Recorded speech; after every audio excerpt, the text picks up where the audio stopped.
Alright, what is up guys? So in this video, I'm going to discuss the very first Chinese prostitute living and working in the United States of America. So she goes by the name of Madame Atoy. Her name in Mandarin Chinese is known as Ya Cai, or she also has an English name of Sidney Lau. So Miss Sidney Lau, she was born on May 18th of 1829. So Madame Sidney, she was the first Chinese sex worker in America after she traveled to the continental United States during the California Gold Rush. Unfortunately, her husband died while traveling to the US while they were on their ship, so she actually became a mistress to the ship's captain, and she made a fortune by becoming his mistress. So when she arrived in San Francisco in 1851, she was just one of 7 Chinese women living in the city. So if you wanted to sleep with Madame Sidney Lau, it would cost you a fortune. It's reported that she would charge customers 1 ounce of gold just for a single flash.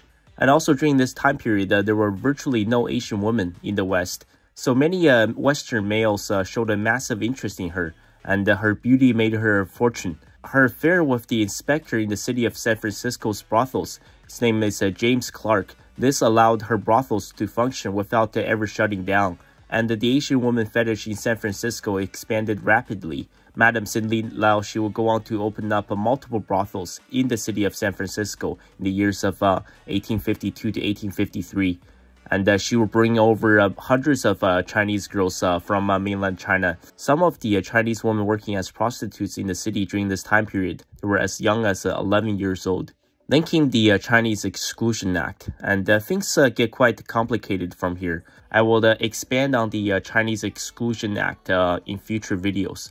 And it was at this time a young Chinese girl, she was murdered by a client. His name was George Hall. However, this case would not be taken to court due to the racist laws in the United States during this time period. So the city also imposed various laws to shut down Madame Lau's brothel because they hated her so much due to the fact that she was a foreign Chinese woman and she was making so much money by sleeping around with white men in the United States, and all of her business was forced to shut down by 1857. And Madame Lau, she would go on to spend her final years in California. So she did return to China just for 2 years in order to distribute some of her vast wealth. And she returned to live in the Santa Clara County in California. And she will pass away just days before turning 99. This is a miracle age for this time period. Madame Lau, she had many partners in her later years, all of them white Western males. But she was not able to marry any of them due to laws during this time period restricting interracial marriage. Just one final note. Now, there's no scientific proof. I'm just saying, you know, this is what I've heard from some Western men over the years. So one of the reasons why there's this crazy Asian fetish and there are so many white male Asian female couples around the world, it is by far the most common interracial pairing. And if you don't believe me, just take a trip to Asia and see. There are millions of passport bros everywhere. Some Western men over the years have told me that the Asian girl's cookie. No, this is a PG-13 term. I gotta keep this content family friendly. So they've told me that the Asian woman's cookie is extremely tight. Okay, so when they penetrate, okay, the sensation is multiple times greater versus, you know, when they're doing it versus women of other ethnicities.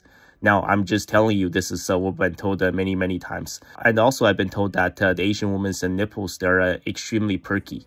Okay, I'm just saying this is what I've been told. And perhaps if you're curious, and you should go and give it a try yourself, and maybe you'll be surprised by the results.